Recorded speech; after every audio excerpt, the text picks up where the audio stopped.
This part of my workshop used to be a work surface that was covered with junk. I don't usually show it in my videos, but occasionally there are shots of it. I recently picked up these two rolling tool chests, and I'm thrilled to get them, and I'm planning on building a work surface on top of them. Now that I have all these drawers, I think I can get a little bit further along in the organization game. I had this old scrap of OSB, and this would be a great use for it. And here we have the first step. These two pieces of OSB fit nice and snug inside the recesses in the cabinet, and I'm going to build the work surface by just laminating more layers of plywood and like materials up over the bookcase in the back, and I'm going to use the plywood on top to tie the two cabinets together.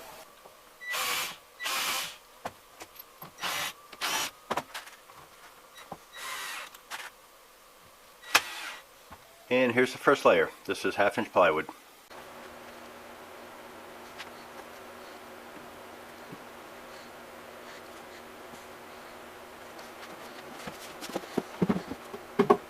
And here's the second layer of plywood.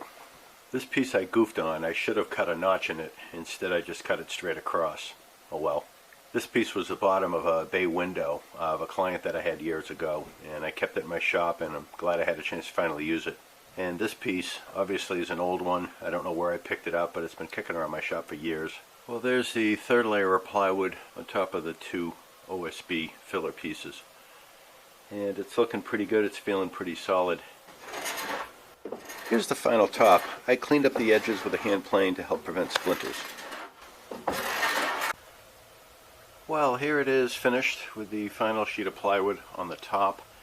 It's a little wider than the original surface I had at about 32 inches and a little bit shorter at about 75 inches. It was originally a door, 30 inches by 78.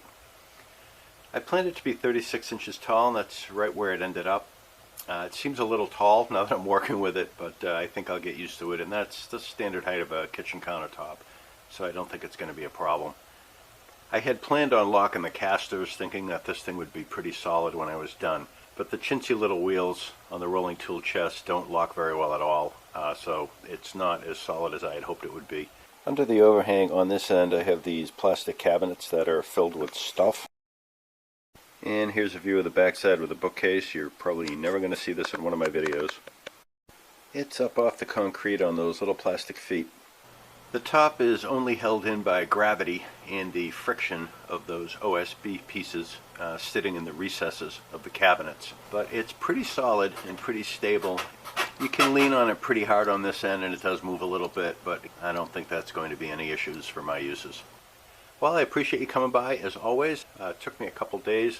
I'm thrilled that I was able to use all kinds of scraps of plywood that had been hanging around my shop for God only knows how many years. Even the screws were reclaimed, so everything here was free except for the tool chests themselves. I ended up purchasing those used.